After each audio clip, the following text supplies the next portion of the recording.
the senator, while indoctrinated, could not explain his toxicity.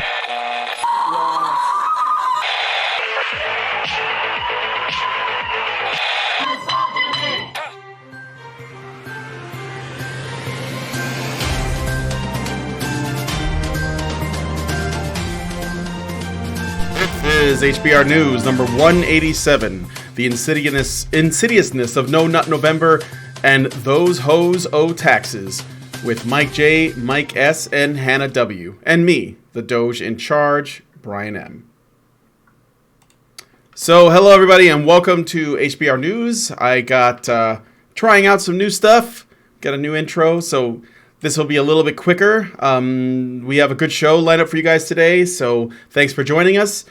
Be sure to continue the conversations both in the chat as well as the comments section. On this week's show, we're going to be talking about the evils of No Nut November. I swear to God, like how it connects to the alt-right. I'm not kidding. The education gap in England and how it's expanding. Our thoughts on the thought audit. See what I did there? I said thought and thought in the same sentence. And a few more things. So stick around. It's going to be a good time. Also, join us afterwards for the patron-only after show. So, it's a slow day. Is it a slow day at Vice? Here's an image I'm going to show you guys. This is for the after show. Or are they really thinking that this is something cool people would be interested in? They have an article entitled "The Socialist Meme Lords Radicalizing Instagram" that got greenlit by every editor there, all the way to the website itself, seemingly making the claim that the left can meme. But they actually opened this article with an illustration that seriously has a minion from, what was that movie that all the housewives liked? Despicable Me in it. Yeah, and that's a meme. Yes, the Minions, that's like cutting edge, edgy stuff right there. So we'll see what they have to say in the after show. So if you guys want to participate in our after shows, either as an audience member or a participant, please consider becoming a patron at www.patreon.com/honeybadgerradio. And if you don't want to wake up one morning to find yourself unable to find content because YouTube finally dropped the axe on our channels, go to badgerfeed.com. That's badgerfeed.com.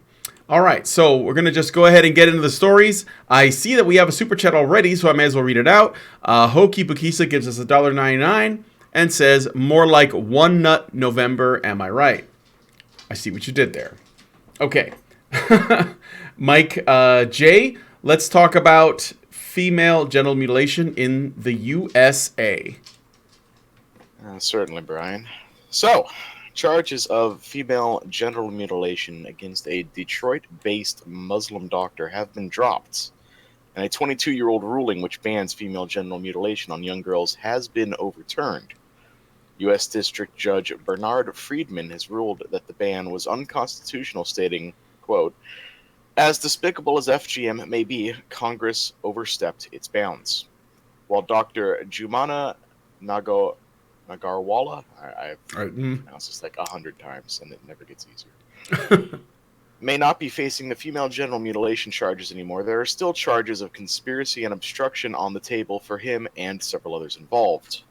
The director of Equality Now, Shelby Quast, calls the decision, quote, "a giant step backward in the protection of women's and girls' rights." Michigan Senator Rick Jones also shared his thoughts on the ruling, stating, quote, "I am angry that the federal judge dismissed the horrific case that affected upwards of 100 girls who were brutally victimized and attacked against their will. This is why it is so important for Michigan to act. We set a precedent that female genital mutilation will not be tolerated here. I hope other states will follow." As a result of this case, officials in Michigan have passed a new law banning female genital mutilation. The new law carries with it a 15-year penalty, but it can only be applied to all future instances. And briefly, in related news, so you guys know, speaking of vaginas, Michigan College cancels the vagina monologues because not all women have vaginas. So... Yeah, because they're getting them cut off in Michigan. It's okay. Anyway, I just where the fuck were these protesters when Chase Hieronymus was being ordered circumcised by a judge in Florida? Huh? Where were they? Where were these women who are all upset about this ruling? when a little 4-year-old boy who specifically said, I do not want this. I am scared of it. It's going to hurt. I am unhappy about this, was forced to undergo circumcision against his will under a judge's order, and his mother was forced to consent to it. She was like, how do you put forced and consent in the same sentence? But she was forced, under threat of jail, to sign consent papers to have her son have his genitals cut by a doctor. And these guys said nothing. Not one word, not one peep, not one, oh, that poor kid.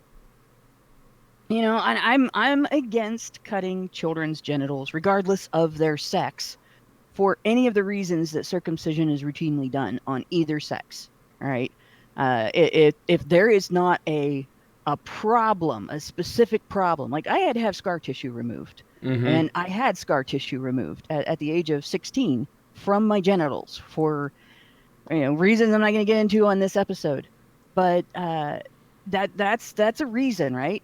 Sure. But just because of religion, or just because, hey, we don't want to have to bathe properly, or we don't want to have to take care of our child's genitals when the child is too young to do it, him or herself. No, right. But I am just as much against double standards. And how dare they act all outraged and all just scandalized over the brutality of this when they didn't give two shits when it was being ordered done to a boy. Well, somewhere out there's a graph of Jewish victim currency and Islamic victim currency, and you're about to see them play out in in this country as they have in so many countries.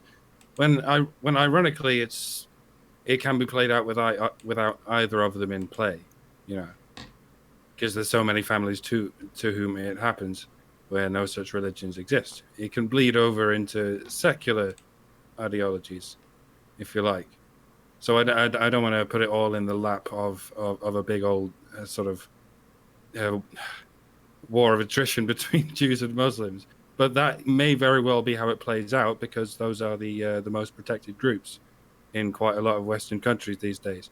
Like, who do you virtue signal for most, the Jews or the Muslims? Because one of them really likes, the male genital mutilation, and the other really likes both.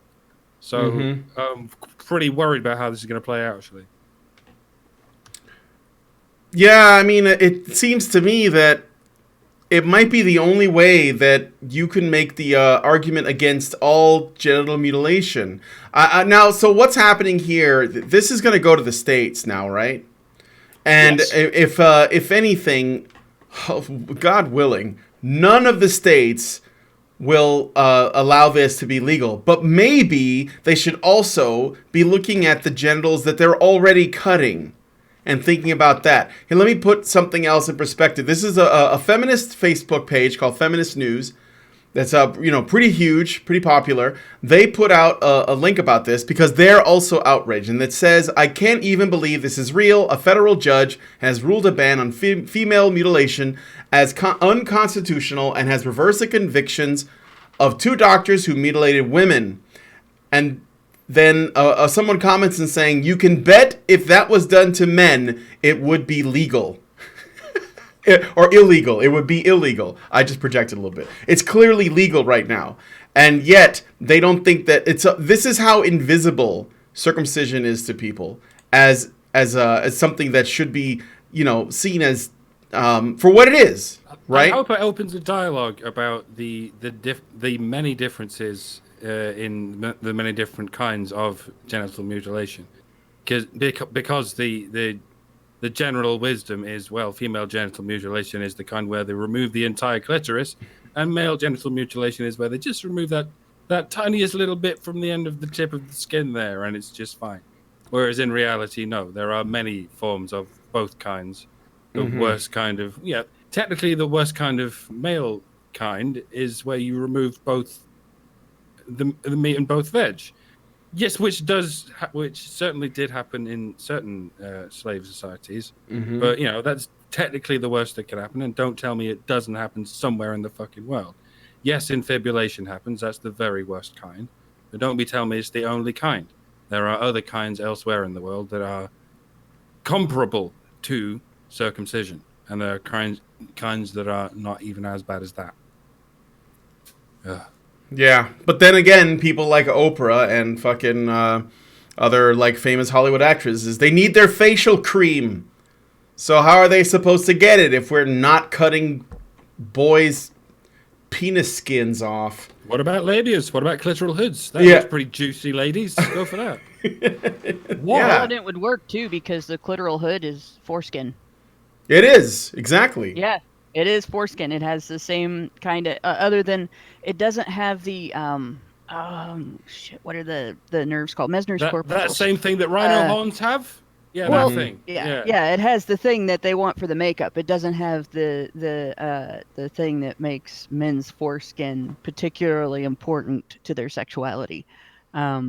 But yeah, Mesner's corpuscles, I believe, is I may be remembering this wrong, but I believe that's the name of the type of nerve. It's the one that if you take your fingernail and run it along the back of your hand, and then you take your fingernail and you run it along the palm of your hand, you'll notice there's a particular tickle in the palm of your hand.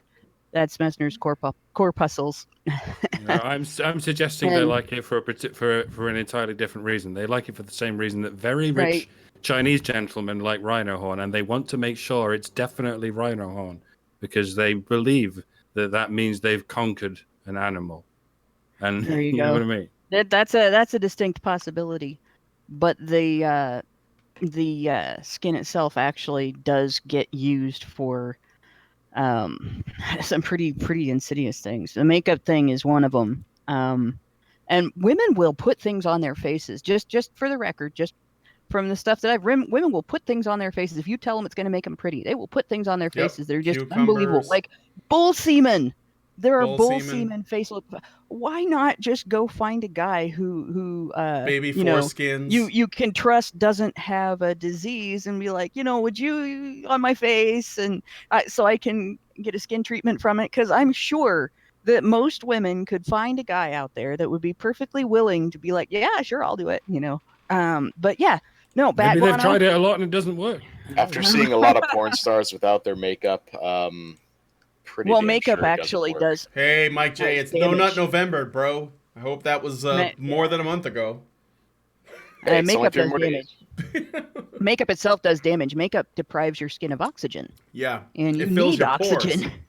It does. Yeah. It's really bad. Most makeup is really, even the stuff that's called non-cotogenic or whatever that's supposed to not give you zits, it's still bad. And women will carry their makeup in their purse, and they will take their purse into the restroom, and they will set their purse on the floor, open, next to the toilet, use the toilet, flush the toilet, carry their purse over to the sink, put it on the sink, where they'll get their makeup out, set that on the sink where other women have put their purses that have been on the floor next to the toilet, open it up and smear that shit on their faces, and they don't realize that they're putting fecal matter on their faces and on their lips and everything, in their eyes. So women will put all kinds of until they go to bed at night. Shit on their faces. This is a spoiler for all you incels out there, but at the end of the night, because they know that makeup fucks up their face, they wash it all off and they cover themselves with this fucking goo that's meant to re-moisturize everything, and then they sleep in that. And you're expected to sleep in their goo as well. Yeah, and it's a lot of times it's made of dirt, clay. Yeah. Clay is dirt. Clay masks are very popular. What's another one? Cucumber masks. Charcoal masks. I can't use any of that shit because I'm allergic to stuff and all of it. And for some reason, my skin looks very healthy. Well, jizz is good for your skin. Well, for some reason, my skin looks very healthy. And you can see why people would try different kinds of jizz, and there's many different kinds of jizz. Chemistry is it's a funny old. You can imagine a sort of spin-off series of Breaking Bad. Well, just for the record, the humankind does work just fine. You don't need to go and whack off. Says you, Hannah. Says you. Well, unless you guys all have complaints about my face. But in something related, by the way, I meant to mention this before. Kate Beckinsale recently, she's an actress. She recently came out and talked about like how this new like foreskin facial she's gotten has made her look really young. It's really Yes, disturbing. this headline appeared alongside a picture of her face, which somehow seems less pretty now. Yes, it does. So I can't quite put my finger on it, but she's not quite looking as good as she used to. And one other thing, but it's too, weird that, because we're creatures of we're visual creatures, right? We can only see things on the surface. We can't tell what's going on beneath the surface because we're just men.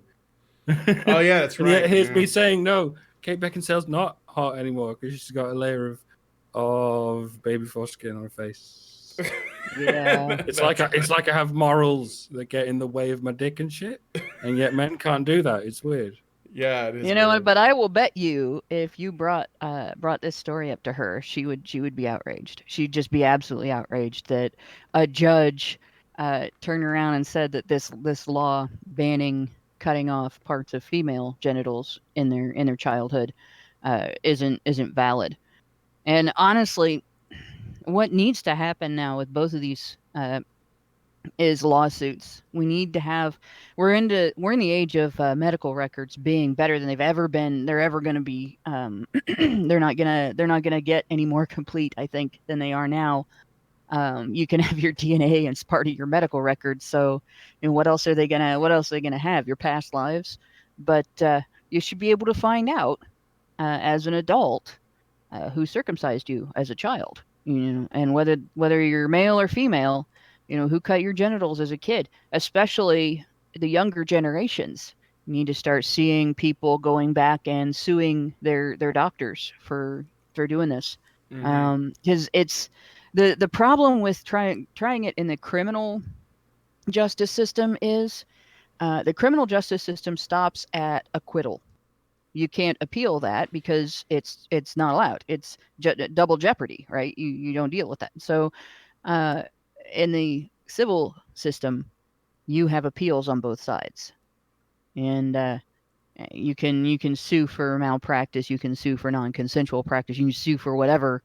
As long as you experience damage and you have learned that it is associated with what the doctor did, and you feel it's a violation, as soon as you're an adult, you can turn around and file a complaint, file a lawsuit.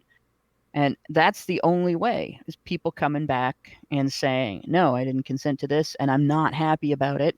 And I want to file a lawsuit against my doctor, and litigating it through the court systems, both sexes litigating it through the court systems, and until it becomes so dangerous financially for these people to perform this kind of procedure that they just stop doing it, and that's it, because we're not going to be able to trust the government as in terms of the legislature or in terms of upholding criminal law to deal with this.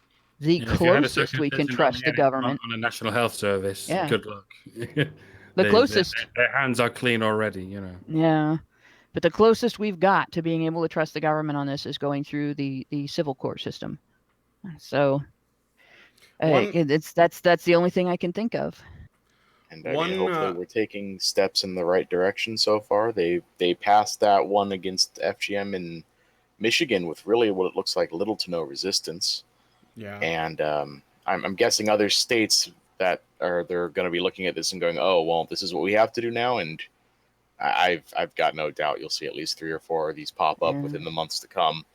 And then maybe we can start dressing the guys. Yeah, Yeah, maybe we can start seeing that this is a problem regardless of gender. I just worry that it's the other way around. What do you mean?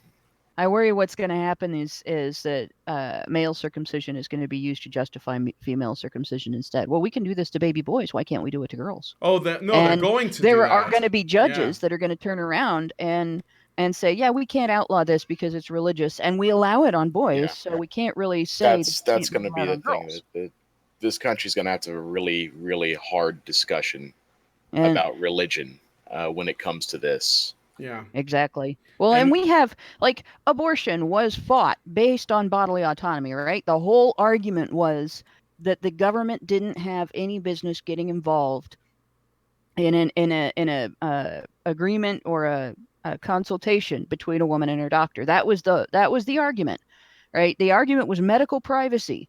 It wasn't about whether the fetus is a living thing or not in the court system. The Supreme Court ruling was 100% about medical privacy. Medical privacy, bodily autonomy, your right to have your medical treatment based on your choices, your decisions, and your welfare. And here we have a situation where we've got the courts and religions imposing medical treatment on children, and people are okay with it because, well, it's been done to boys for centuries.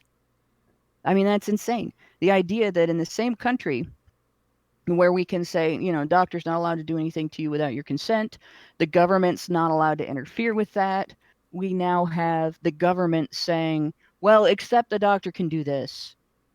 That's okay without consent and without medical necessity. We have a country where the doctor can be held accountable for a child being born with cerebral palsy the doctor had no way of knowing was going to happen and no way of preventing, no way of advising the parents, no way of doing anything. And the doctor can be sued successfully for malpractice because of that situation.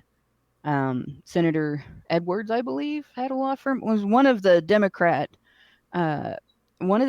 senators that at some point was a candidate, presidential or vice presidential. His law firm litigated that, and it changed the face of malpractice lawsuits to the point where general practitioners could not deliver babies in the United States anymore because the malpractice insurance was too high. But a doctor is exempt from malpractice for removing a significant and vital part of an infant's genitals, even if the person objects 20, 30 years later. I don't think so. Mm-hmm. It's ridiculous. A couple things I wanted to throw in there too. First off, Karen is in the chat, and she said, I was on a feminist subreddit years ago and argued that someone was going to bring a constitutional challenge to the female genital mutilation ban. Yes, and I think this is predictable that this was going to go this way and that it was going to pass because of tolerance. And I think that might be one of the reasons. I don't think that the allowance of circumcision on boys is all due to religion. I think that part of it is also it's like a fence that you can't quite predict what side each country will come down, because Iceland has come down on the no mutilation at all side. Mm-hmm. I think Ireland came down on the okay, we'll give FGM a try side, and we're now seeing what the USA is doing. And is every country going to do this, or are people just going to snap out of it? Well, the way I think it went down, if what I've read is correct, because it was a pretty lengthy article that the original source was from. When the Congress passed it, it was an overreach because this was more about a states' rights issue. So it's not like saying, no, this law is bad. It's like, no, Congress just shouldn't have done this. It should have gone down to the states. Yeah. At least that's my understanding.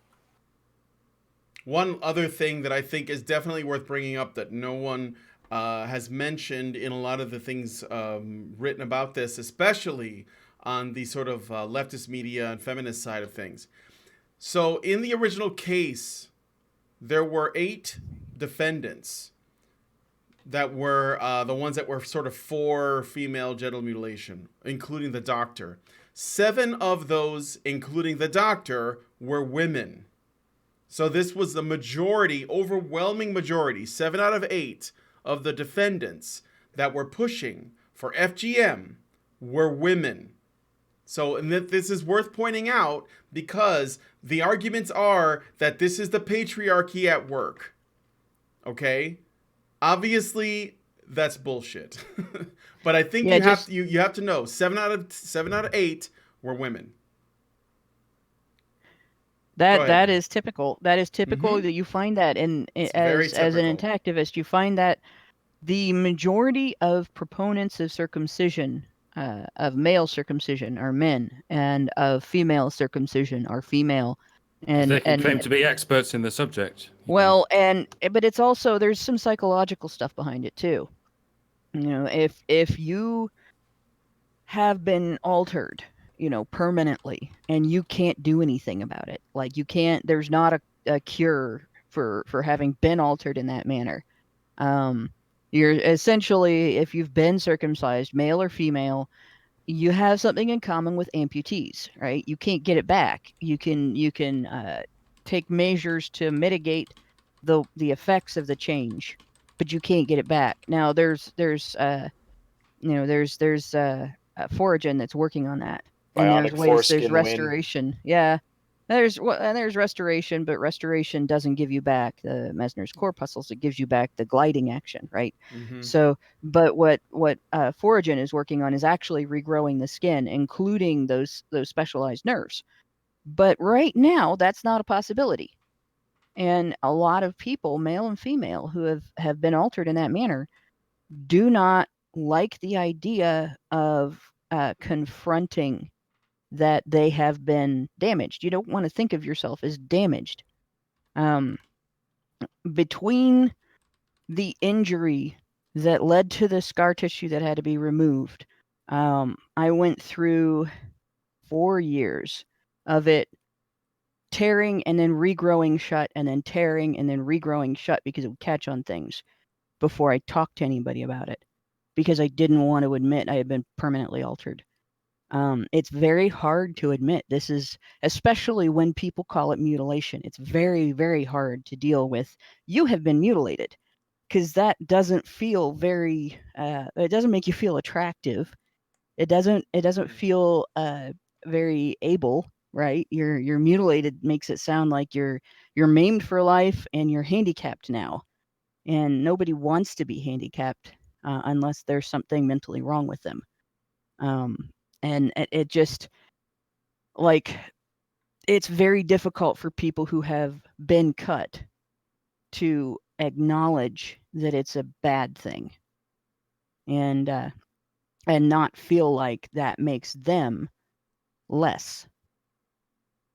So they deal, a lot of them, with their cognitive dissonance by looking for validation. And validation is found in finding excuses to promote the procedure. So you have both men and women who have been cut, who haven't gone through the grieving process, who haven't become able to be okay with acknowledging, this happened to me and it was bad and I suffered for it and I have lost something that I had a right to not lose, at least not under that circumstance, right? Without feeling like it makes them less, like it's disparaging to them. The people that are in that situation, the people who have gone through that and who are able to reconcile that, become intactivists, and they're usually very angry about what happened to them. Yeah. But the people who go through that and instead they turn away from it and they break off to, no, I can't deal with that. They become circumcision activists, and they promote the idea, and they get very hateful towards intactivists. And they especially get very hateful toward intactivists of the opposite sex to whatever sex they are. And I've run into that quite a bit. Mm-hmm. Okay, so I got some super chats, but just before I go into those, I'm going to read them and then we'll move on to the next story. Again, just a reminder, it's mostly women that were for this, and the doctor who performed the surgery, I guess a surgery procedure, whatever, did the mutilating, was a woman as well. So if somebody tries to make the patriarchal argument, or they try to make the whole, this is the bad men of Islam for this, just tell them. Oh, they say I'm too low now. Just tell them it's mostly women doing this. And this is actually very similar to the case where they found that shooting range where they were training kids to be school shooters in New Mexico, mostly women. So just remember that. Women have a big role there. They have a lot of power in there. They're probably going to make a Hollywood movie about that woman who spearheaded circumcision. Probably starring Scarlett Johansson or something. Yeah. No, You mean starring Kate Beckinsale? Yes, starting the new and improved Kate Beckinsale. Okay, so super chats. Hoki Bukisa gives us $1.99 and says, "No, it's November." With regards, I think, to Mike J's comments on porn stars. We don't know them because it's November. Egregious Charles gives us $5 and says, "In the U.S., the federal government can't regulate murder any more than genital mutilation because it's a state issue." Yeah, I think that this ruling, I guess you could say, is not really going to matter much because I don't think that they actually have the authority to make that happen. It has to go to the states no matter what. All right, so thank you, Charles, and thank you, Hoki, for those comments. Let us move on to the next story.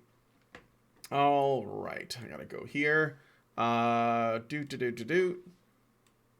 Family separation. Okay, so a family separation in Japan created more angst in a daughter's development than her mother could stand.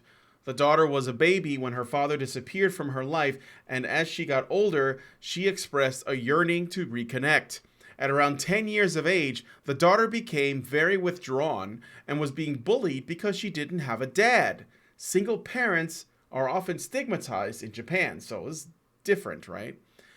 It was at this point her mother acted, contracting a man from a relative rental agency. This is a thing in Japan. Japan is so incredibly capitalist. They have a thing for everything that you can buy.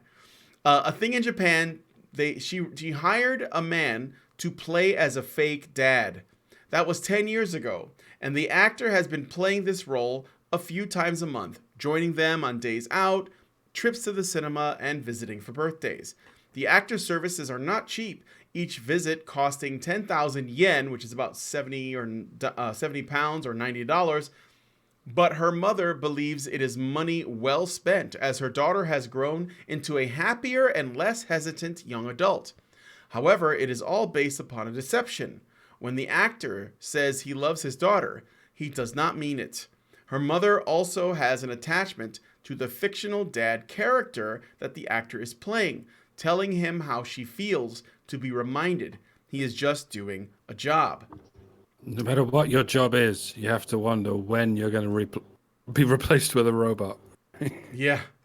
Meanwhile, in the UK, police scrambled helicopters, searched cars leaving a shopping center, and carried out door-to-door inquiries after someone contacted them saying they thought they had witnessed a man kidnapping a girl. It turned out that the pedophile was actually her loving father. TM. a little bit of contrast in stories there. So I thought that those were interesting stories to mention. I don't know if you guys have any thoughts. I just want to point out one thing: the changes in the child in the Japan story. We hear from feminists all the time how unimportant it is for dads to spend time with their kids, unless they want to guilt trip them over not spending time with their kids. Then it's really important.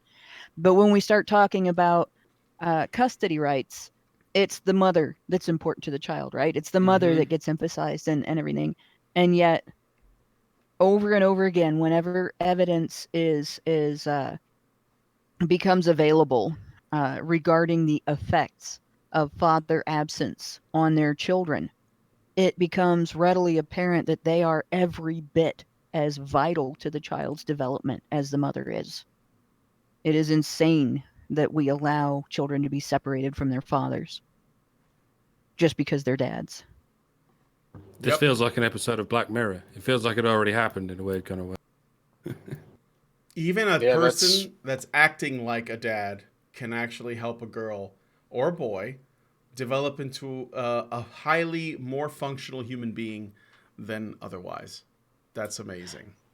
We understood this in the 80s. I just want to say, we understood this in the 80s. If anybody remembers all the ads for Big Brothers, Big Sisters, we knew this then. Why do we not know it now? Wow. I was talking about this with my friend last night, and we both kind of came to that conclusion. Like, this story didn't seem real. Like, he was telling me, like, where were the names changed? Do we have any confirmation of this? And I said, oh, I don't think they're going to give that out in BBC, what their actual names were. I'm pretty sure these are all pseudonyms. But it's crazy. And this kid is gonna, oh man, this kid's gonna have some issues When she finds out. when she finds out. Yeah, oh hell that's the worry I have. Yeah, when she finds out, I don't know. That's gonna be fucked up. Well, hang on. Wasn't the kid, around age, What? around 10 years of age? The daughter was, because she knows. If somebody comes along at 10 years old, you know. That was never said in the article, and then they said that was 10 years ago. So this child is assumedly in the 20s now, and still in contact with actor dad. Well, it says that around 10 years of age, the daughter became very withdrawn and was being bullied. So she was at least 10 before. Yeah, before this guy was and introduced. then the flash forward was 10 years ago. Right. And so apparently, So it's like if it's still in that window. well, if it's still happening, then wouldn't that assume that? Well, it also says the mother became attached. And the mother has an attachment to the physical dad character the actor plays. So she may continue to do this for as long as she lives or as long as he lives, whichever is longer. And we know how that usually works out. You add in. They do this in Japan with CEOs of companies, right? Mm-hmm. They actually adopt like young men. Like it's like actually it more resembles adopting a son than it sounds like I'm saying. But CEOs of companies who don't have someone to pass their company onto very often go through this process that's comparable to adopting a child, except it's an adult man. And they adopt this adult man to take on their business and such, and it's like reverse nepotism. Kind of. I guess it's reached the point where people are starting to ask themselves, what else can we do this with? It's what Charlie and the Chocolate Factory was about, except for with a kid instead of an adult man being adopted. But that's basically what was going on there. So that's an unusual. There's a lot of there's a husband rental service in Japan. I remember reading about that not long ago. And it was the guy you can rent a guy to come and do the things around the home that husbands do. Basically, it's not actually a sex thing. It's not sexual prostitution. It's I will fix your sink prostitution. It's I will sit in the living room so I can be seen from outside, so nobody will break into your house. That kind of thing. Sign me up for that. Yeah. And there's actually I've seen guys do something similar here in the U.S. I don't know if they necessarily use the term husband, but they're guys that are you can bill yourself out as a handyman. You can advertise, I will do XYZ for this much money. And there's no law against it. Anybody can do that. There's no law against saying, other than, advertising for services that you have to have certification to perform when you don't have that certification. If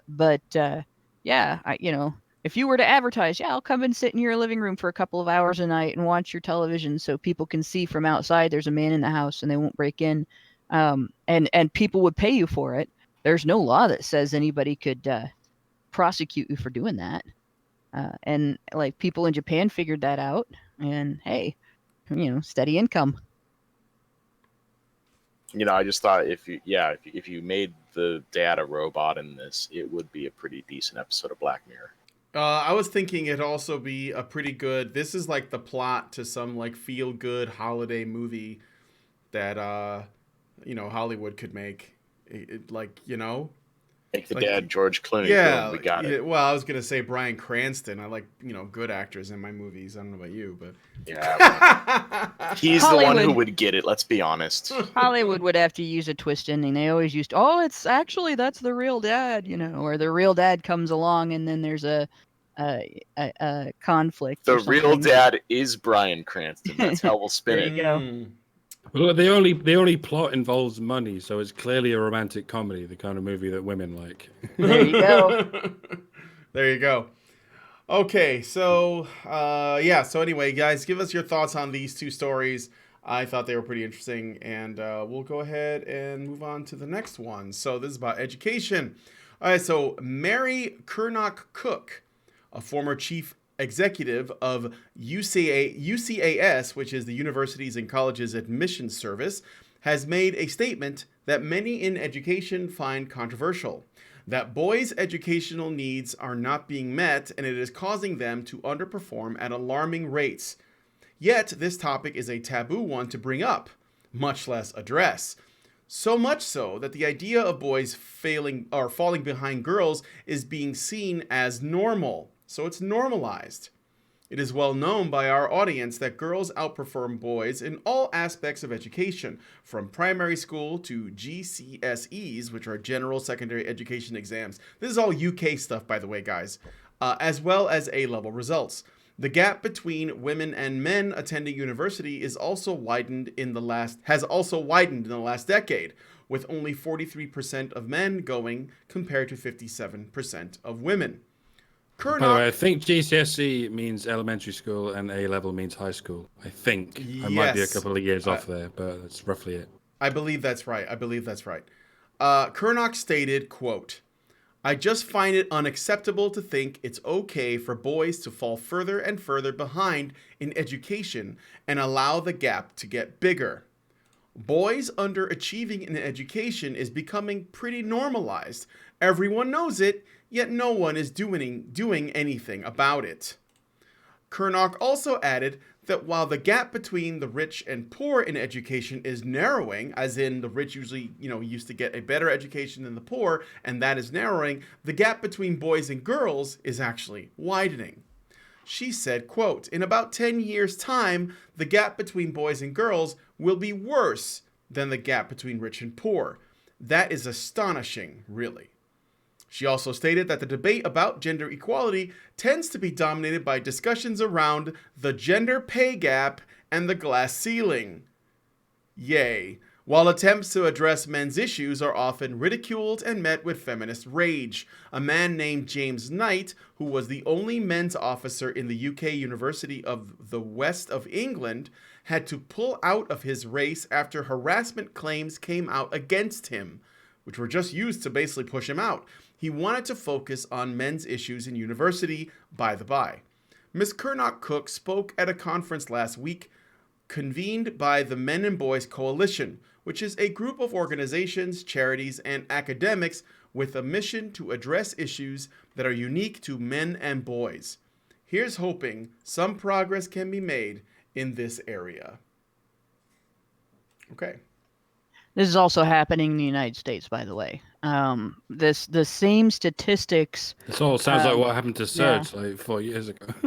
Yeah, it's the numbers are not identical, but they're comparable. They're within the 40% of guys and 60% of gals, basically numbers.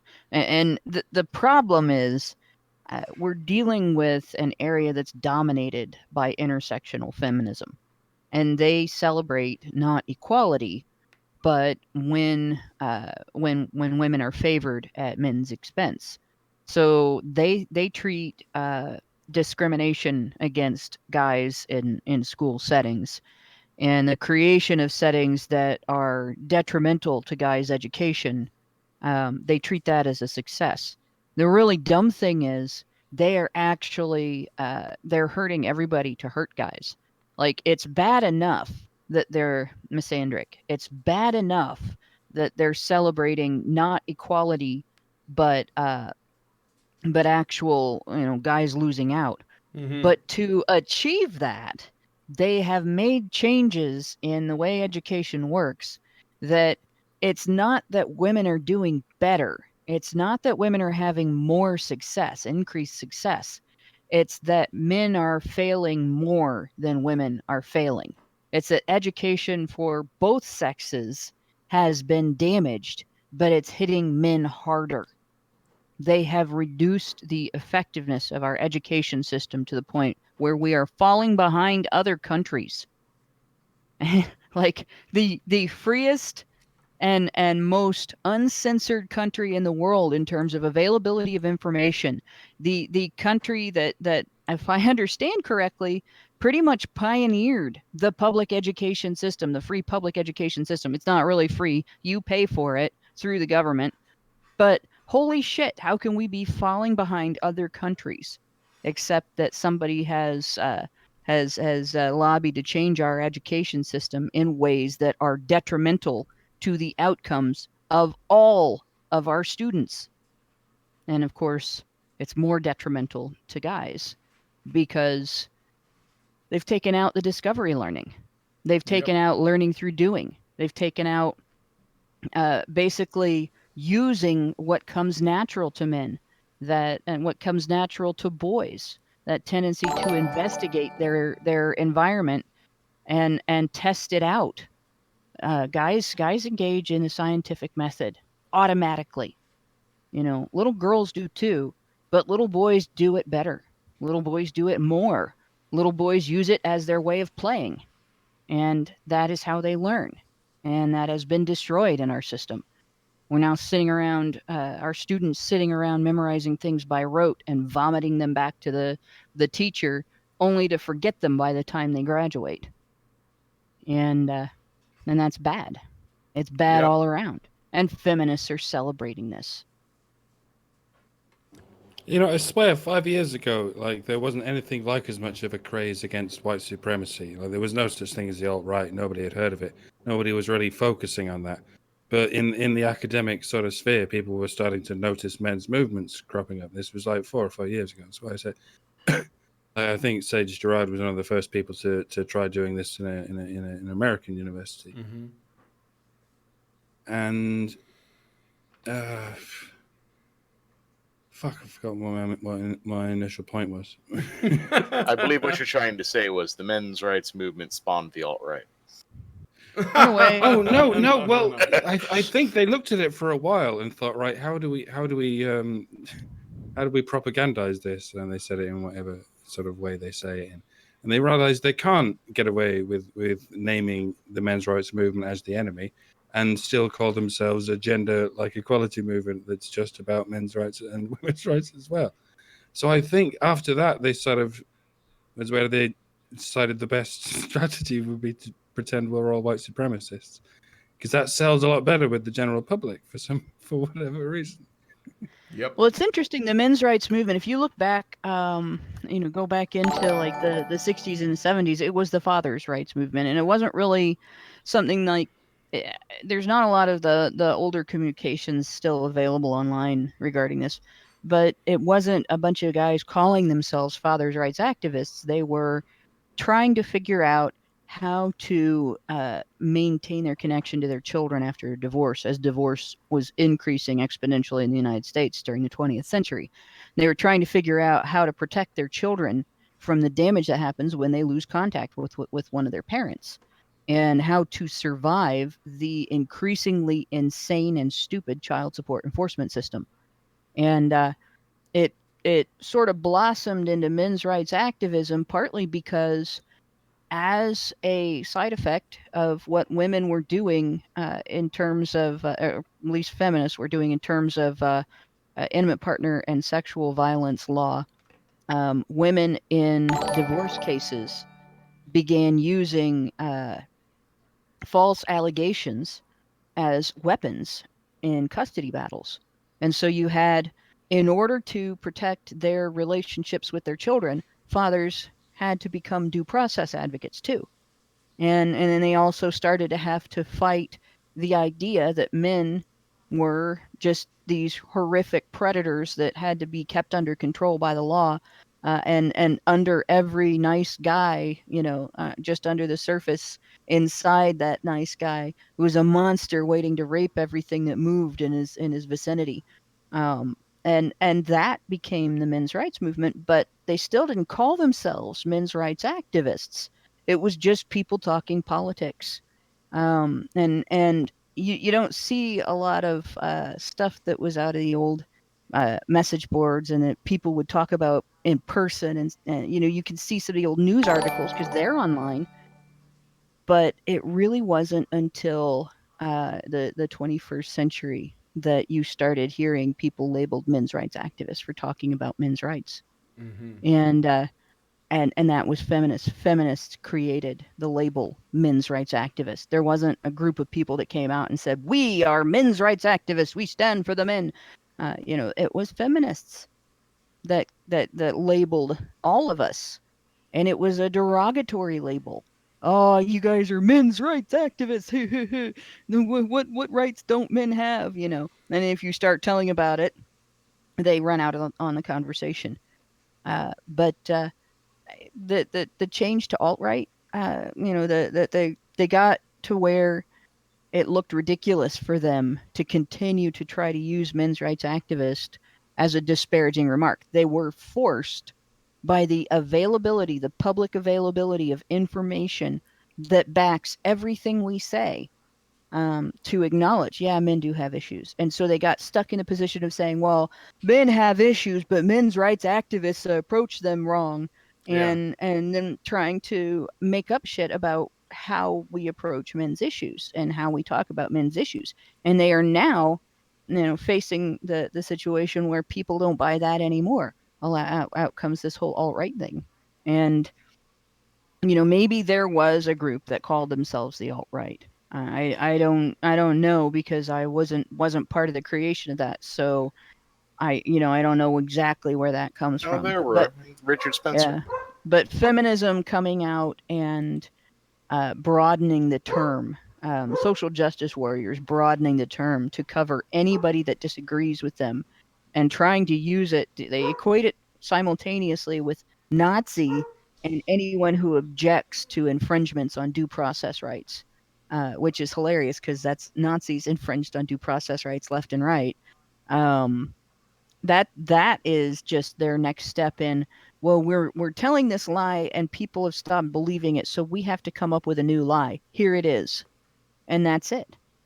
They can't disparage people who advocate for due process rights anymore. They can't disparage people who say, people shouldn't hit each other at all. Not just men shouldn't hit women. Nobody should hit anybody. They can't disparage that because it's a sensible thing. So now they have to come up with something else, and that's it. The most destructive thing about the Nazis is they were equal parts left and right. They were just really authoritarian, but they had everything bad about the left and everything bad about the right. And ever since then, you've had a bunch of capitalists saying, let's not be like Nazis, and a bunch of communists saying, let's not be like Nazis. And it's sort of meet in the middle in this ideal sort of ogre-like enemy that doesn't fucking exist. So you're saying they were the ultimate centrists, but the worst kind. Yeah, well, one of the most effective ways to get society to accept something that is really awful is to combine it with maybe one good thing. Like, well, we're gonna improve the economy, so we're gonna do it by killing all the Jews. Well, it may not be necessarily that it was that blunt, obviously, but that's basically, we're going to improve the economy by killing all the Jews. And the way they found to phrase it, and the way they found to slowly persuade people to believe that, and the way they found to scare people in terms of, well, you can't question this, right? If you question this, we're going to take away your public funding for this initiative or that initiative. Well, if you question this, we're going to tell all your neighbors you hate Germany. If you question this, there might be some people show up at your house in the middle of the night, take you away, and nobody's going to do anything about it because they can't. And it just, that slow progression. It got it through, but it starts with, combining something evil quietly and carefully with something that people want, something that's good. And that's been done in the United States. It's been done. In fact, Nazis learned shit from the progressives in the United States, from the eugenicists in the United States. It's been done in the UK. It's been done the European Union. It's been done all over the world. It's been done throughout history. And until the regular Joe in the world figures out to see through that and say, bullshit, no, just because you combine this evil thing with something good, it doesn't necessarily make the evil thing okay. We're not doing the evil thing. Let's find a different way to do this, the something good. We're going to keep having evil things done by our leadership over and over again. in the name of good things. Okay, I got some super chats, and then we're gonna go ahead and move on. I got a lot of super chats actually. Let's see. French Honey Badger and Capistan gives us $5. Thank you. And says, just like socialists, they want to put down the rich and pull up the poor, and their policies end up pushing the rich higher and trampling on the poor. This is in regards to the education thing. Hokey. I wonder, by the way, if this like desire to close the gap between rich educated kids and poor educated kids was also the same thing that created the gap between boys and girls. I wonder about that, but I don't know. Hokey. It is much easier to think of things in terms of colors and genitals than it is to think of things in terms of economy. So uneducated people are naturally drawn towards aesthetic things like that. It's much easier to create a racist than an economic ideologue. You know what I mean? But you can convince the former that they are the latter. Well, you can use one to create the other. Yeah. Okay, Hokey gives us $4.99 and says, I'm 100% for gender segregated schools. Both girls and boys do 30% better. Plus, you could tailor the courses more towards each gender's strengths. I agree with that. Crawl Dragon gives us $10. Says, we might not have such a problem if we didn't live in a society where it is socially unacceptable to ask an authority figure why instead of taking what they say as read. Catherine Scully gives us... Oh, I'm sorry. Does somebody want to say something to that? I heard a noise. I was just going to say, we live in a society. Catherine Scully gives us $5 Canadian and says, the word Nazi is thrown around so much that all it means now is something I don't like. This is true.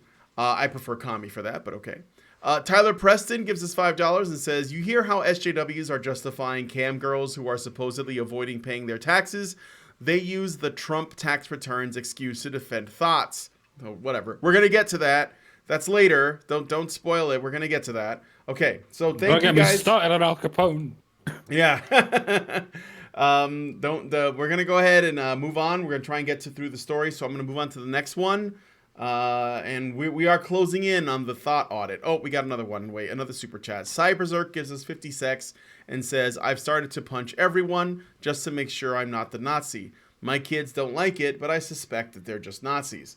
Okay, so thank you for that. That's good stuff. And we'll move on to the next story. So, doomed if you fap, doomed if you don't. This week in articles by people who don't understand the internet, we have the New Statesman's No Nut November, the insidious internet challenge encouraging men not to masturbate. What may appear to be just another weird and bizarre internet challenge is underpinned by extreme misogyny and threats of violence. Because of course it is.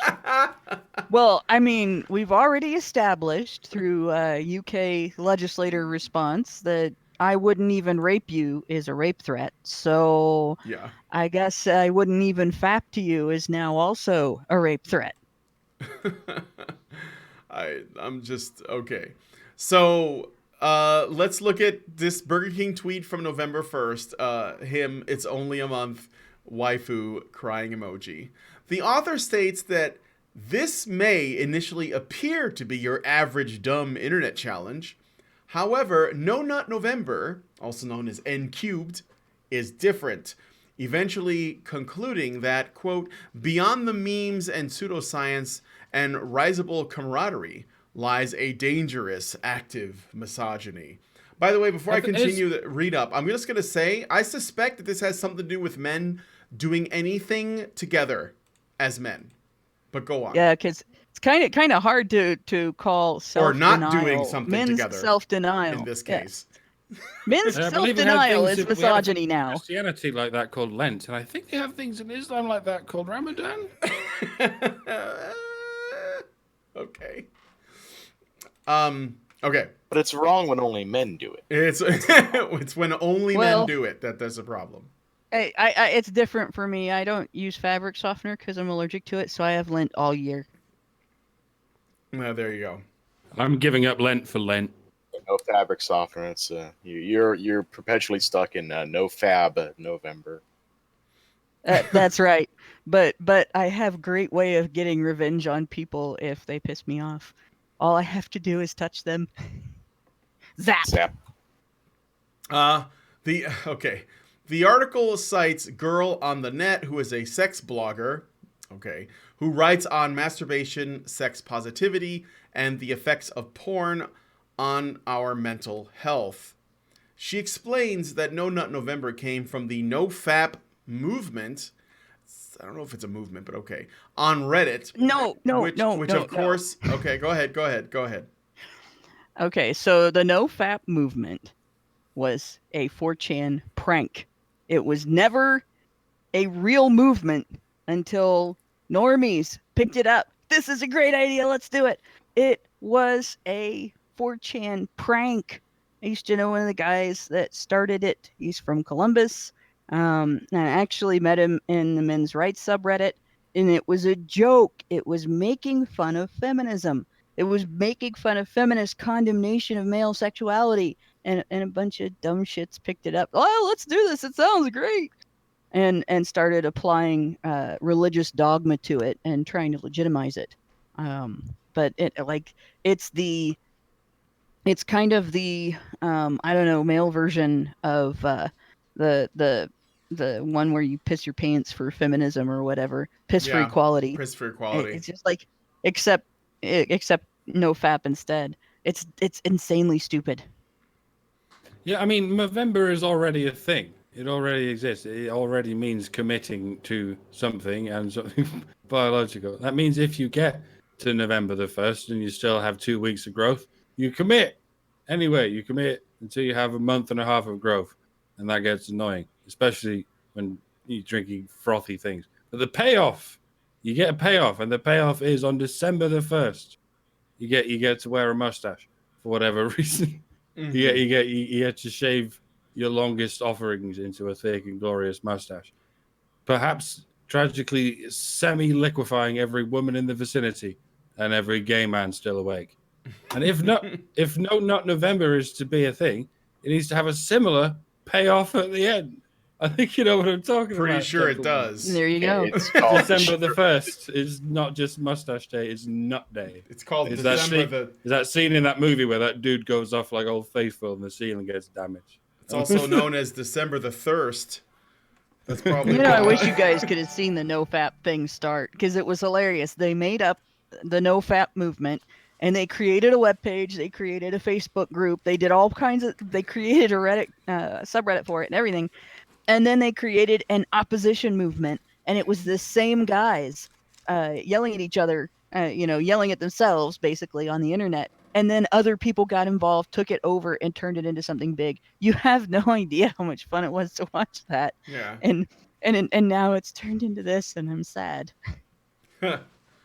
Well, as long as I assume as long as No Nut November is a thing, Nut Day December the 1st must be a thing. Yeah, it's called Destroy Dick. It's called Destroy Dick December. They leave it eventually, so I guess it's already happening. Devour Dick December. Well, no, Destroy Dick December. The way that's supposed to work is on December the 1st, you masturbate once. December the 2nd, you masturbate twice. Oh my et cetera, god. et cetera. Oh my It's god. not for the faint of heart. I saw a fair few sort of tweets saying snarks along the lines of, why is it people who engage in No Nut November are the kind of guys who never get laid anyway?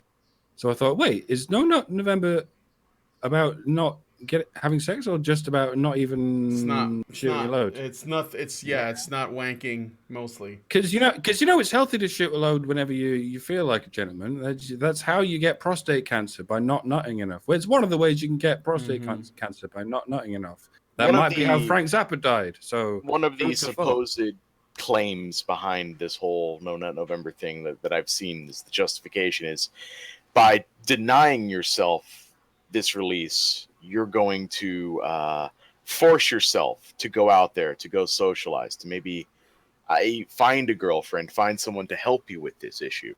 At least that's one of the justifications I've seen for it. I'm for I swear to God, the reason we have civilization is because we can wank. Yeah, it's probably right. Maybe we should introduce a female version like "Don't Diddle December." There we go. And then see how long that lasts. Maybe make it a contest. Okay, but I'm not done with the write up yet, so we're gonna go back to this. Sorry, guys. Where was I? Oh yeah. So she explains that No Nut November came from the No Fap movement on Reddit, which of course is tainted with misogyny. It has connections. Wait. Of course, is tainted with misogyny. Of course it is. How do they know? Yeah. We'll see. It has connections to quote pickup artist and conspiracy theory sites. A well-shared video on the NoFap forums is a TEDx Glasgow video from 2012 called The Great Porn Experiment, where Gary Wilson argues that exposure to porn changes your brain chemistry, and the more porn you watch, the less aroused you will become by real-life sex, and consequently, the more you rely on extreme sexual scenarios for arousal. The article is quick to point out TEDx has a disclaimer on the video stating, quote, "This talk contains several assertions that are not supported by academically respected studies in medicine and psychology." Not that It's that's worth suburban dog anything parks. these days. Yes, yeah, right. While some viewers might find advice provided in this talk to be helpful, please do not look to this talk for medical advice, end quote. But never mind all that. The article also covers a NoFap Discord support group using a worrying chat. This is how it's described, as worrying, as an example. What is the chat? Well, here's something from it, okay? Quote, "A trans woman explained that she was beginning to take her male to female hormones prescribed by her doctor, a medical treatment to make a trans person's hormone levels more in line with the gender they identify as, rather than the one that they were assigned at birth. The woman explained that her doctor had recommended that, for the treatment to go well, she needed to ejaculate at least once a week, otherwise there would be complications. Despite this warning, though, she said she felt she needed to commit to No Nut November, insisting on her loyalty to the cause. Although a few people on the thread objected and told her that she obviously should listen to her doctor, many others encouraged her to participate, arguing that No Nut November came above all other priorities." Rampant misogyny. That's what that is that we just heard, folks. Trans misogyny. Wait, how is that? To be, How is to that be misogyny? precise. This is how it's being described. I don't know what to tell you. Anyway, Because it eventually hurt a woman, Hannah. Yes. You're not paying attention. It's just that doesn't necessarily, like, misogyny has a specific definition, and it had an even more specific definition before feminists got their grubby hands on it. Definitions don't matter anymore. Yeah, apparently not. Words Like, meant I hate something. We're postmodernism. We're post words now. We're post definitions. Okay, anyway, the author then tries to tie all of this in with racism and the alt-right, because that's what you do in 2018. From the article, the anti-masturbation philosophy and pseudoscience, though, has managed to extend far beyond the reaches of weird online trend into mainstream discourse. This has been the most recently evident in the Proud Boys, the far-right political group that was banned from both Facebook and Instagram for... Oh yeah, we're going down this rabbit hole. There was banned from both Facebook and Instagram for hate speech at the end of October, and for whom no wanks is a key tenet. Is it? Are they? No. That's not how this works. That's not how any of this works. They're just making shit up. You know, the biggest twist of this article is they don't tie it in with Gamergate. What? And but there was a perfect how many opportunity. pages are in between this and whatever they feel about Louis C.K. Because I was listening to you saying that and thinking, well, I'm going to go on a diatribe about how much I love wanking, but I thought Louis C.K.'s done it. He's done all the best material about how great it is jerking off every day. And you think, like, these exact same people have to turn around and say Louis C.K. should never work again because he did it in front of consenting women more than once. Oh, God. Okay. So moving on, it gets better, I think. Okay, so the anti-wanking community is an excellent recruitment tool for the for the far right. They don't call it the alt-right here. I guess it's not quite alt-right in this case. Girl on the net tells me. Young men who feel ashamed of themselves are encouraged to put themselves through, let's face it, a very difficult physical test, all while reaching out to other frustrated men on the internet, many of whom are misogynist and racist. Evidence? Who needs Oh, it? we don't Yeah, fucking need it. seriously. We're just saying things right now. It's clear. It's time to police these no-fappers, assembling together on Discord and Reddit, many of them as young or younger than 15, and teach them porn is fine and does nothing to your brain chemistry. To get objectifying women more. Like if you fap to porn, you're objectifying women. If you don't, then you're also objectifying women. Oh. I understand how Jesus you could Christ. police fappers. In the old days, it used to involve weird gloves and like some kind of spermatic trust that was named after Stevenson. Now they want the opposite. They want state-enforced masturbation. They want to police no fappers, and I think that means police enforced masturbation. And oh God. By the way, speaking of toxic masculinity, because we all know that's what that is. Toxic masculinity is the bad guy in the new Ralph Breaks the Internet movie, which it definitely should not be fapping to. And thank you, NPR, for showing us the level, your smooth brain intellectualism with this review. But anyway, I just wanted to throw that in there before we moved on. But please, let us talk about No Nut November and how it's racist. Am I the only one that remembers a time when NPR was halfway decent? No, I think it was probably before the Trump election. No, it was way, but no. Actually, no. The last thing I remember listening to on NPR, because I wanted to listen to something on NPR, I was not old enough to drive yet, and I enjoyed laughing at the generic state song from the back seat of a car where I was being transported to some school event by the parent of another of my classmates. I was the only person in the car that thought it was funny too. No, wait, no, it was definitely before that. It was before Obama. It was right around the Gamergate time is when I started to notice like this is not accurate what they're reporting. I don't know. Well, they've never been accurate. NPR has always been hipster trash to me, so they used to have like a couple decent shows that would just tell interesting stories and stuff like that. They say the thing about NPR is they do not have to earn their keep, right? They get donations, but they're also state funded. Mm-hmm. So you get radio. They get most of their money from the donations. I've looked into that myself. But their donations still come from people who would donate to them regardless of what kind of content they put up. Oh, of course.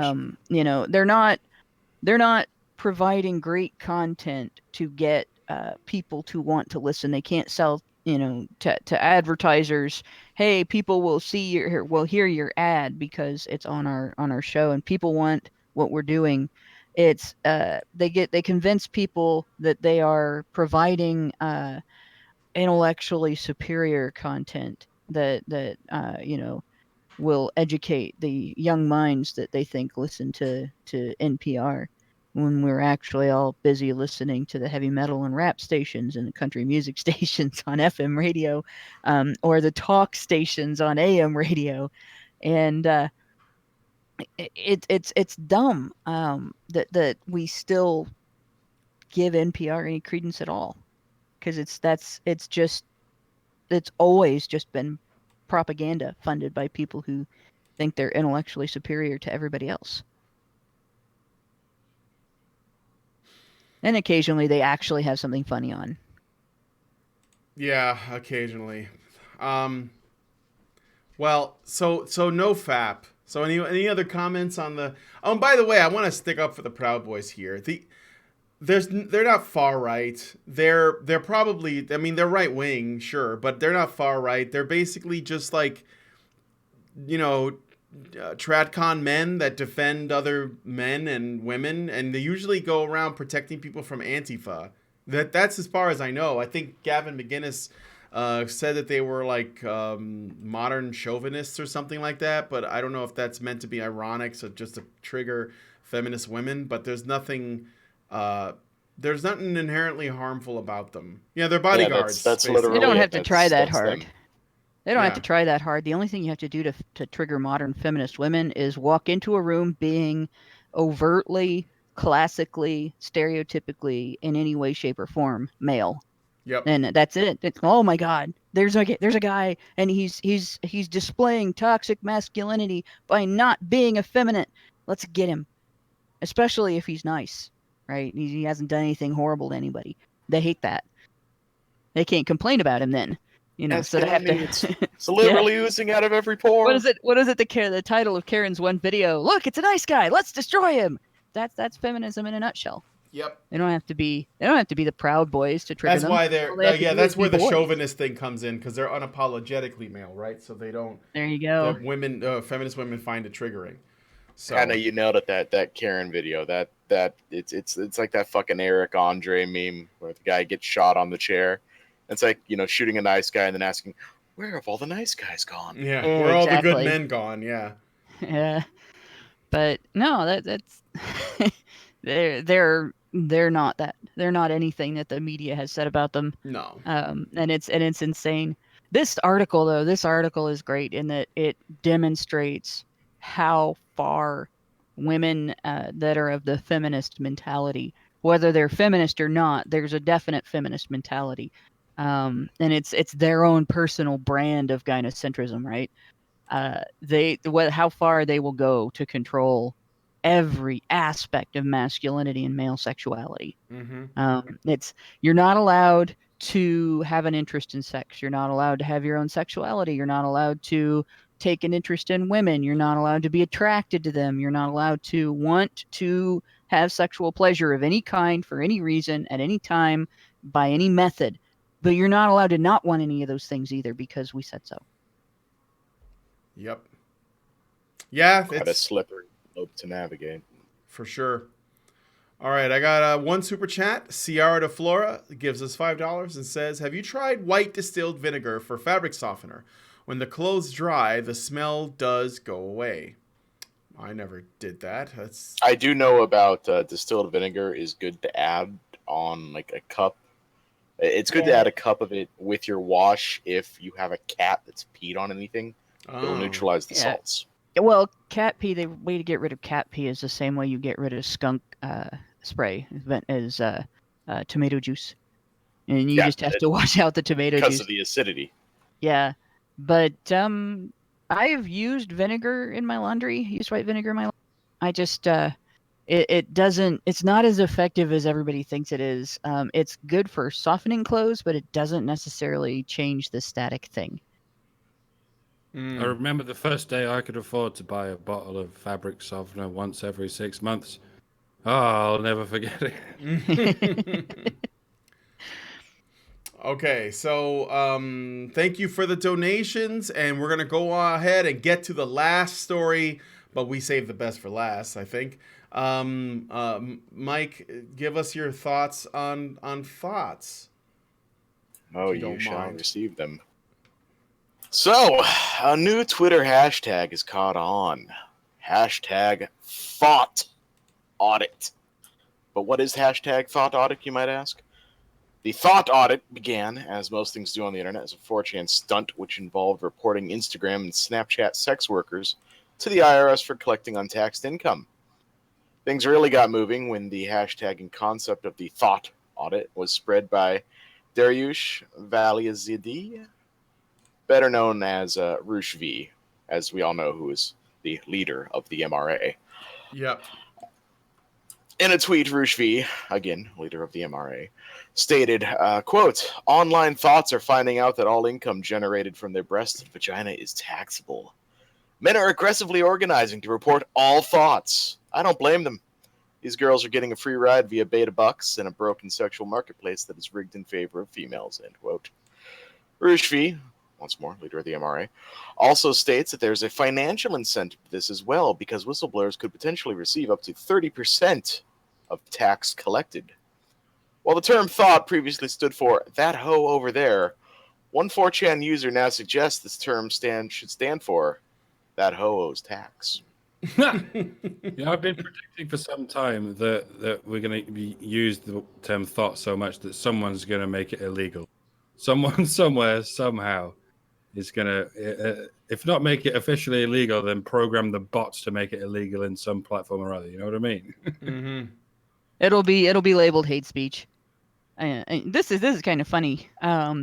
Though there isn't any way they could be collecting income online that is going to come from an aggregate that does not give you a form based on what kind of collection you're getting. What kind of money you're bringing in that you can use to disclose to the IRS that you have income.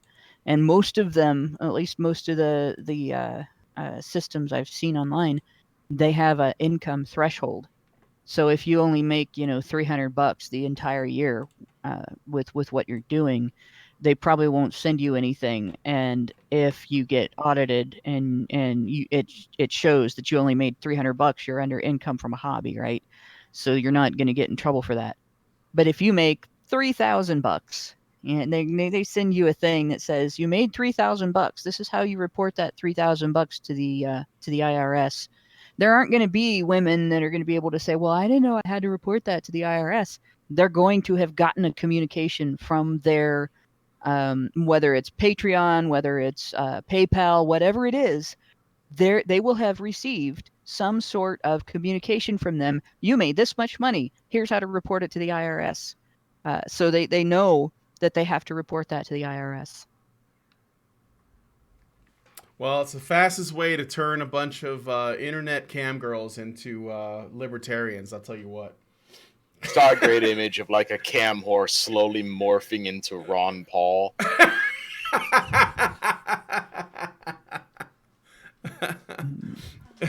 I just think it's funny. I mean, it's just really funny how things go. The internet's a crazy place. Only here would you find that this would happen. That there be cam girls getting audited. It's just great. Oh boy. The only way somebody can turn around and say it is the only way somebody can turn around and say they didn't know what they were supposed to do is if they didn't get a notification because they got a bunch of money a little bit at a time, tiny little bit at a time from different people through different aggregates.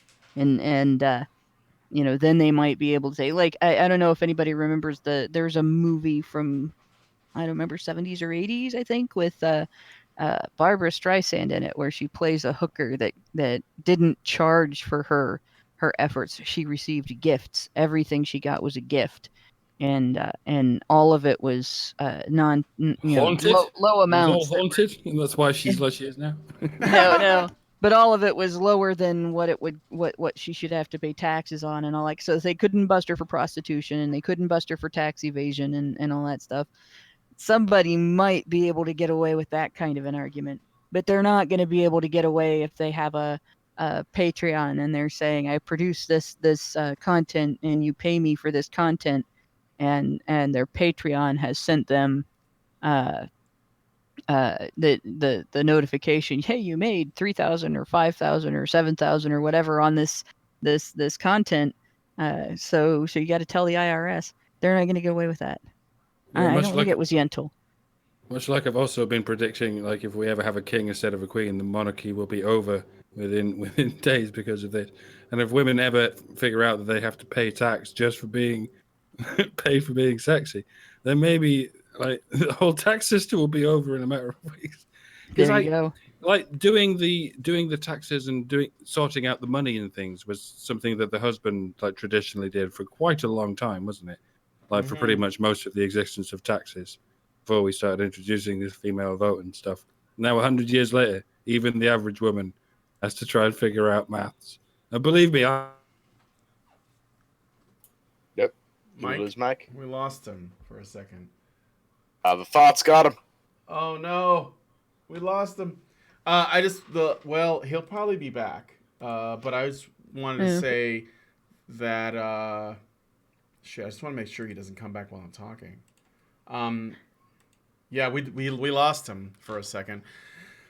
Well, I he's just got wanted a good point, though. yeah, go ahead. Women have been traditionally okay with the tax system, and they have traditionally demanded a lot of things be funded by taxpayer dollars because they don't have to see the money get taken out of their households to pay for those things. They don't have to see the money get ripped out of their paychecks. They don't have to see the money get ripped out of their husband's pockets to pay for those things. And they don't have to make the connection. Hey, I'm demanding, quote, free, end quote, birth control. And for that, quote, free, end quote, birth control, my middle class family is going to have our taxes increased a percentage or two, and it's going to cost us hundreds of dollars. And people with incomes above us are going to pay thousands of dollars, and people with incomes above them are going to pay millions of dollars. Once we get to a point where women are starting to notice that the tax responsibility is falling on their shoulders because their income is not lower than men's, because they're following feminist advice and they're all working full-time plus and taking dirty and dangerous jobs, they're going to get pissed about how much money the government takes out of their checks to pay for all of those things that deadbeat women have demanded. Yep. And by the way, men are still the majority of people who are paying into the taxes.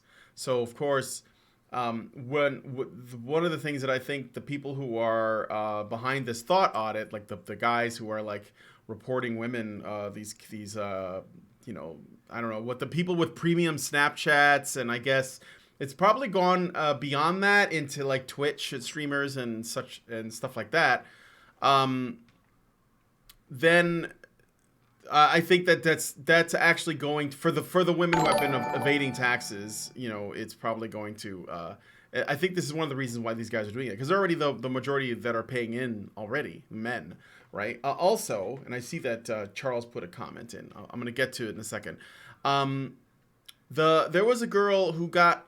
Some of these girls, they get like thousands of dollars in one donation. Like there was one girl who got 30 grand.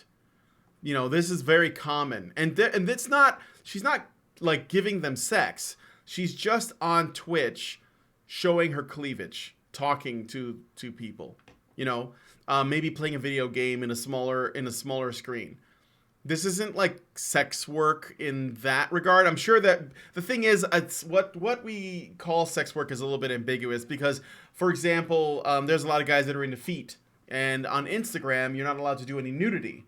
But there are girls who put photos of their feet up there, and they get, you know, attention for that. So, like, does that count as porn? I mean, it's not for me, but it is for guys that are into feet. So, like, do they get money for that? And when is the cutoff, as we were saying? So, Egregious Charles gives us $5 and says, gifts up to $15,000 are untaxed. This encourages never setting a clear price. Not giving snaps to some people would be defense for IRS. # make a thought. I think he could probably expand on that afterwards. One other thing I gotta mention, not entirely related, but it kind of is. Tim Pool was talking about this, and I think he was talking about this because he brought up Roosh V, and he made the mistake of conflating Roosh V with the MRM. Basically, he conflated MRAs. Another dollar in the fucking jar. Yeah, Roosh V and incels who are supposedly the guys behind this. I don't think it's incels doing this. Not exclusively. I don't think it's incels doing this. There might be some. 4chan, but it's always fucking 4chan. Yeah, but they're not incels, right? It was that guy. Maybe a few of them are. I mean, there's bound to be. Yeah, but I mean, odds are, sure. But feminists have even accused the Sticks and president Hammer of being did. an Sticks, incel. Hex, and Hammer did that too. He's also conflated us.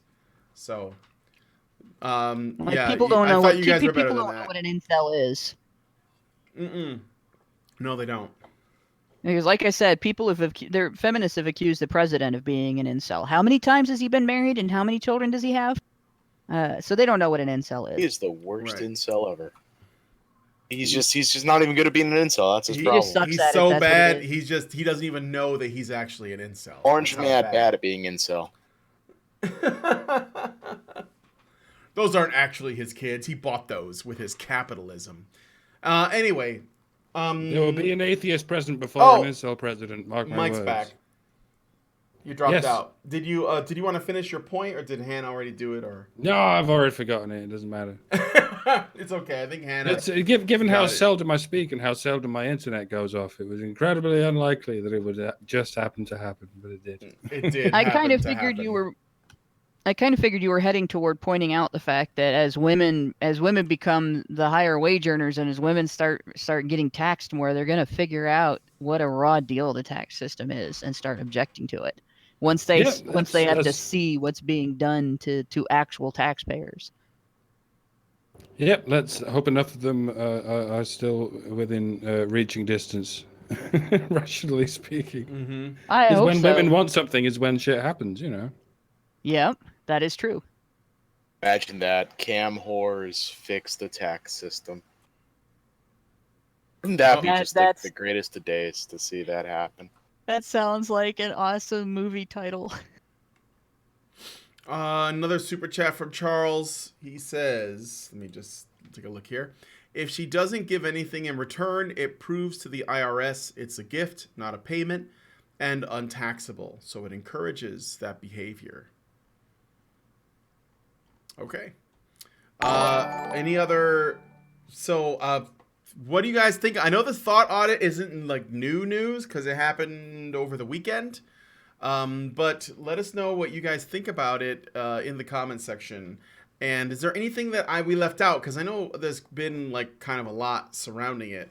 I just again, I think it's funny. The internet's a funny place.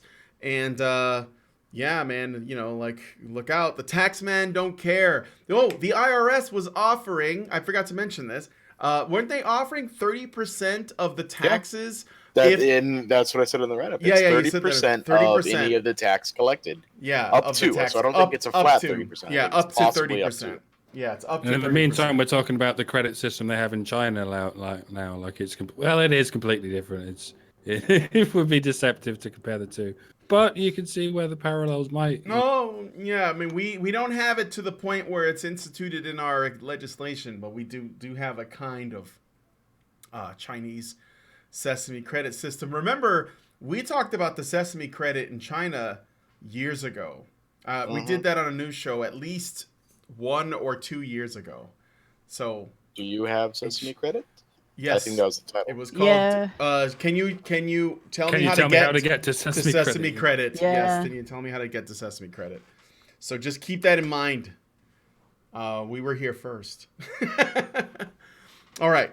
Anyway, do you guys have any other thoughts on any of the stories? No pun intended. There are no more thoughts. There are no more thoughts. Be gone. They've already gone. We found the wage gap. It was in the thigh actually, gap. In the thighs. Yeah, it was in the thighs. The gap was in the cleavage. Actually, there probably is, when you think about it, now that you mention it, there probably is a thigh gap which changes the wages that a girl earns depending on how big her gap is. I don't know. Somebody will have to investigate that fully, but it won't be me because I'm married. So, yes, be sure to investigate the gap fully. That's right. Just don't fall into it. Get right in there. Mind it, though. Mind the gap. All right, so we're going to... Be sure to use proper spelunking equipment. Yeah, make sure. Okay, so we're going to go ahead and get out of here and go into the after show where we're going to be talking about this story about supposedly the socialist meme lords are radicalizing Instagram because apparently the left can meme. I'm interested to see what it says. If you want to become a part of the after show, you have to be a patron. So do patreon.com/honeybadgerradio and go there to join us. So with that said, we're going to go ahead and get out of here. Thank you for joining us on this episode of the HBR News Show. I have been Brian and was here with the Mikes and Hannah. Thank you guys so much for coming on. And you guys have a good one. We'll talk to you very, very soon.